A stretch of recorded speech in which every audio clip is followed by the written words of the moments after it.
Okay, hi, I'm Peter White from IBM. We're here at IBC 2018 and I've got Kristan Bullett here, MD of Piksel. Kristan, tell me about what Piksel does and how it fits into the new ecosystem. So Piksel provide product-led services. We have a number of products that are primarily focused around the content supply chain.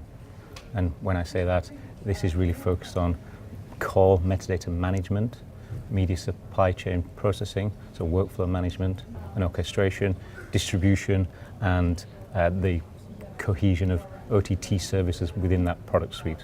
Okay. Have you been seeing a lot of change in the industry and how you address it? So Piksel got involved in media and broadcast around 2001, 2002, and I think it's fair to say we were pioneers in the OTT space at the time. We've seen nearly three iterations of architectures within OTT. We've seen consolidation of OTT platforms into the core organizations, where originally they were marketing functions. There's been massive changes, and that continues to accelerate.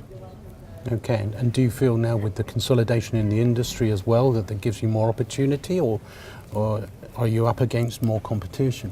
So there's absolutely more competition. There's certainly a lot more risk, but with both of those things comes opportunity as well. It's down to Piksel to play that correctly. Yes. Looking at the traditional broadcast companies, they are, I think it's fair to say, aggressively pursuing the space that Piksel traditionally pursued. Yes. And we may be a minnow, but we're trying to push in the other direction as well. Okay, so in the likes of Disney and that where they're doing the OTT platforms, does that threaten you, or are you working with them? So Piksel provide platforms. We Yes. don't want to own content ourselves. No. So it's about getting people to use our platform, and Yes. that's where we can support the likes of Disney Yes. achieving their goals. Great. Okay. And have you noticed any movement in the market in how you have to address it now with the extra competition? There are a number of points here, I think. Certainly the challenges that Piksel has seen in the industry, the key things that I find particularly interesting is looking at removing traditionally manual tasks across the supply chain, which brings challenges itself. It's supporting reduction in silos of information and silos of architectures within organizations. And again, I think that brings problems as well as opportunities. Yes. It's about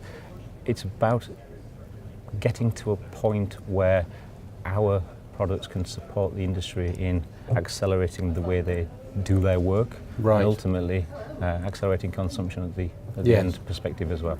Yes, because this morning we made a presentation and there's a lot of focus on collaboration in the industry and a lot of focus on efficiency and driving for, lowering the cost through the use of AI and that kind of technology. This is very much what Piksel's all about, I guess. When I talk about automation of processes, absolutely there are many, many manual processes now. If you look at the process of a work order for distribution of content, it's spreadsheets, it's sending emails to people. There's a lot of time between the actual commission of a piece of content and the distribution to an end consumer. It's a well-established set of processes that people are comfortable and happy with. Yes. But I think that makes it very ripe for automating a lot of that. Now, you use the term AI. I think a lot of it's actually quite simple. Yes. Get that data centrally, make sure people have visibility of what is happening with that information so that everyone can work more collaboratively together. If I send you an email saying your job is next, I need to wait to see what happens. I don't have the visibility to know that you're actually starting to do that piece of work. Yeah. The AI part comes after that. Once you can Right. put a framework in place where we can control the visualization and the understanding of what is happening across those processes, we can then start to slowly remove the manual aspects of that and introduce AI to do smarter things. So in many ways it's kind of process re-engineering before you get to the stage of automation. I think it goes further than that. I think you have to re-engineer organizations as a Right. primary task. Right. And that then brings the re-engineering of the processes. Yeah. People yeah. like their jobs, people Yeah. like their particular part of an organization. If you propose that all of that is consolidated and machines do the work instead, well, you can see that's a point of friction. Yes, it's certainly a big issue. People are generally change averse, and this industry now needs to really embrace change. And I guess that's one of our biggest challenges: getting people to think differently. Certainly, getting people to think differently. People are comfortable doing what they do. Yes. You've heard the "this is how we've always done it" Yes. kind of comment Yes. frequently, I'm sure. But let's look at the younger parts of the industry. So we'll look at your Amazon Primes and your Netflix. They have a lot of flexibility and agility Yes. because they do not have that historical baggage. Yes. For the traditional parts of the broadcast industry to be able to compete, they need to automate, they need to transform their organizations and their processes, and that will give them the flexibility and agility that they can then innovate on top of that. So is that one of your biggest obstacles to overcome when you're out there selling your systems and pushing your processes, as it were? It's a very difficult one because I certainly believe that organizational transformation is very important. I was talking to somebody earlier on and I used the example that the first generation of OTT platforms were owned by the marketing department. It wasn't a core function of the business. No. And when people started using OTT platforms significantly and that value was understood, then they had to be subsumed into the core operations. And these are problems that, so my view on this is, I don't like to be told that I need to make significant changes. Right. And I think lots of people take that approach as well. Yeah.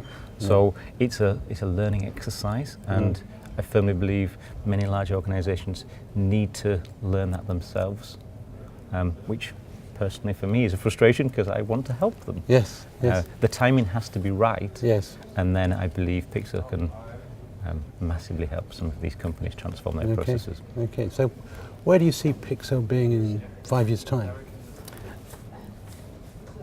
I touched on some of Piksel's core products. We are not in the business of owning content. We don't want to own the metadata, but we believe we can add a lot of value within the chain. We build a video platform that does things. Now, today it's very focused on metadata management and doing smart things with that metadata. So reducing those manual tasks, taking away some of the challenges such as creating correct association between metadata and titles. And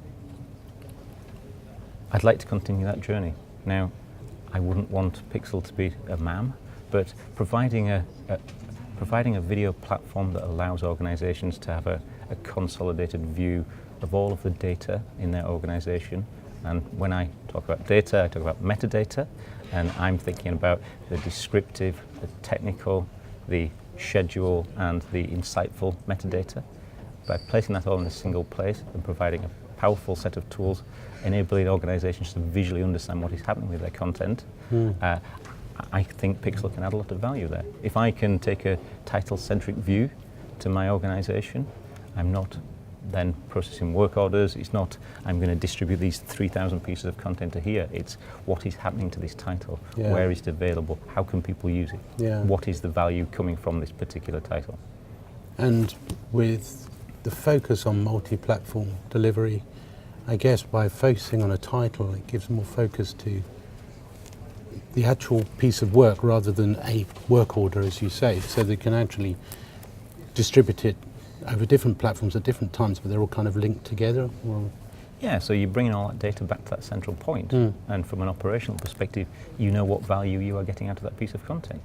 We know there are things like schedule conflicts, there's various obvious problems, but really it is bring the information back, powerfully understand what is happening to that, and then you can make intelligent decisions, you can build on that.